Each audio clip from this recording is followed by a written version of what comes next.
During last week's TWAB, we were informed that 120 aggressive frame hand cannons are finally going to be getting that sweet, sweet nerf, that banhammer dropped upon them.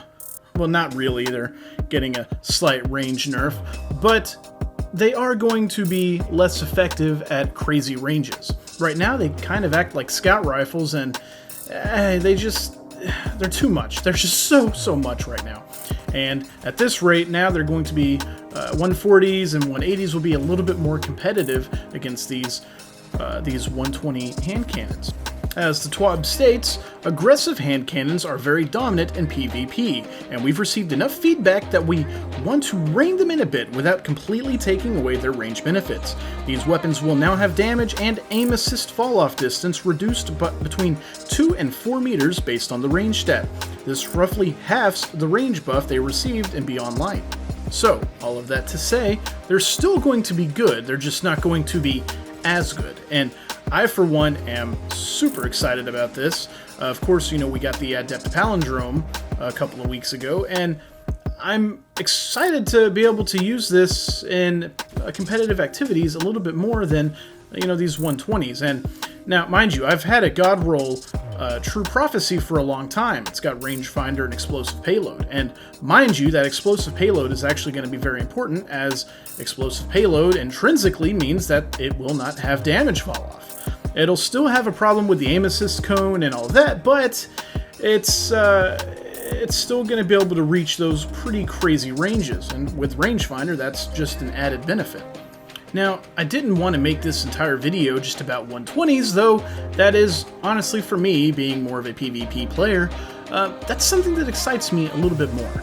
I like whenever the sandbox is shaken up, and to be fair, I think the sandbox has been in a pretty good place, considering that we've been able to use just about anything and stay competitive. Pulse rifles are in a pretty good place. The hand cannons, pretty good place. Scout rifles even, pretty good place.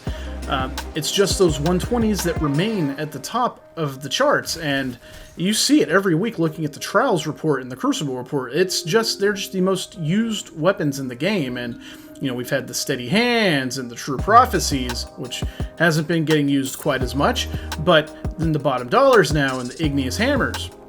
So all of that to say that I'm really excited that we're going to be able to play more competitively with some of these other weapons. But this video was actually more about just a little tidbit of news that I wanted you guys to be in on.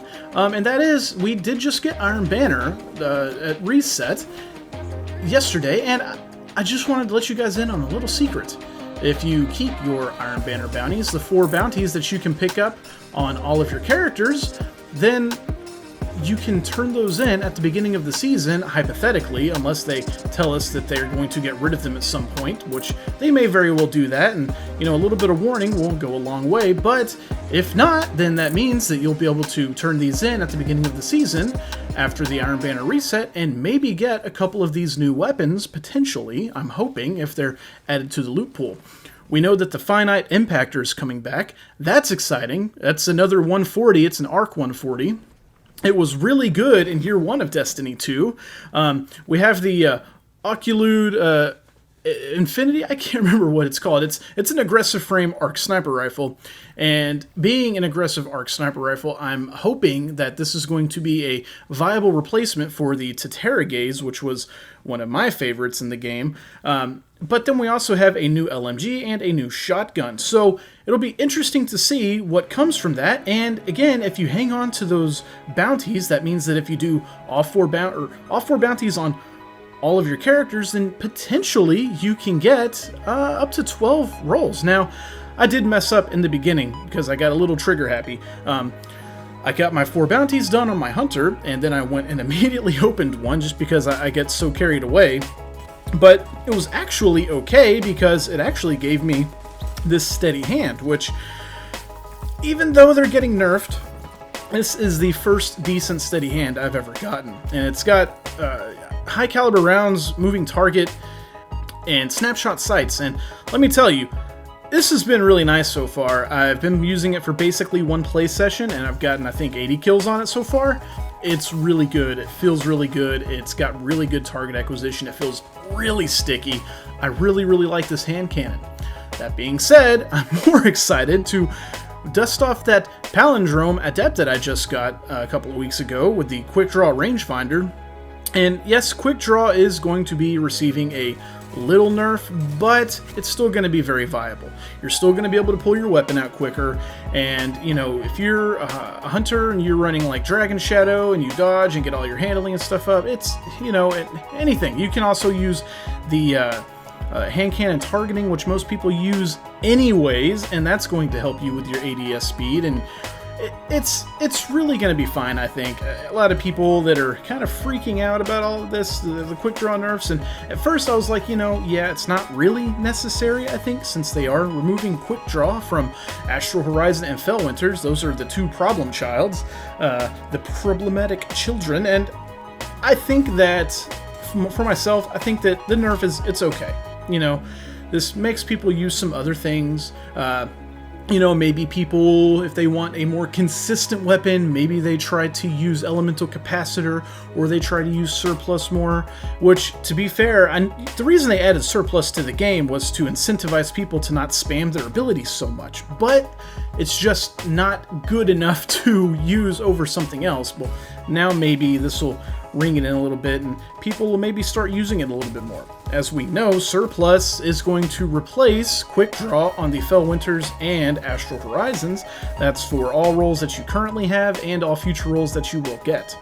And moving on, I did just want to add a little note. I mentioned the True Prophecy before, that it can roll with Explosive Payload. That's the role that I have. I love it. I have several hundreds of kills on my True Prophecy. It's been a great hand cannon for quite a while for me now. If you want another weapon that you can, well, I say reliably farm, maybe not, but if you can farm Bottom Dollar can roll with the exact same rangefinder and explosive payload roll. It can roll Quick Draw explosive payload as well. Just it can roll with a bunch of stuff. We know what all it can roll with. That's why it's so crazy, but that's neither here nor there. It is something that you could potentially get. That to say, just keep an eye out for it. If you happen to have a Bottom Dollar with explosive payload, or if you happen to get one, don't delete it. It'll be very, very handy, as the it's not going to experience that damage fall off like the other hand cannons and 120 hand cannons. So it'll be able to reach those pretty crazy ranges still. Again, the target acquisition, the aim assistance is going to be a little dicey, but that's okay. It's still going to be a great weapon. I mean, they're not easy to farm. I know that. I get it, and I hate it. I'm hoping that maybe with next season, we know that they're supposed to add new Pinnacle weapons to all activities every season. I say Pinnacle, that's what they called them in the TWAB whenever it was announced.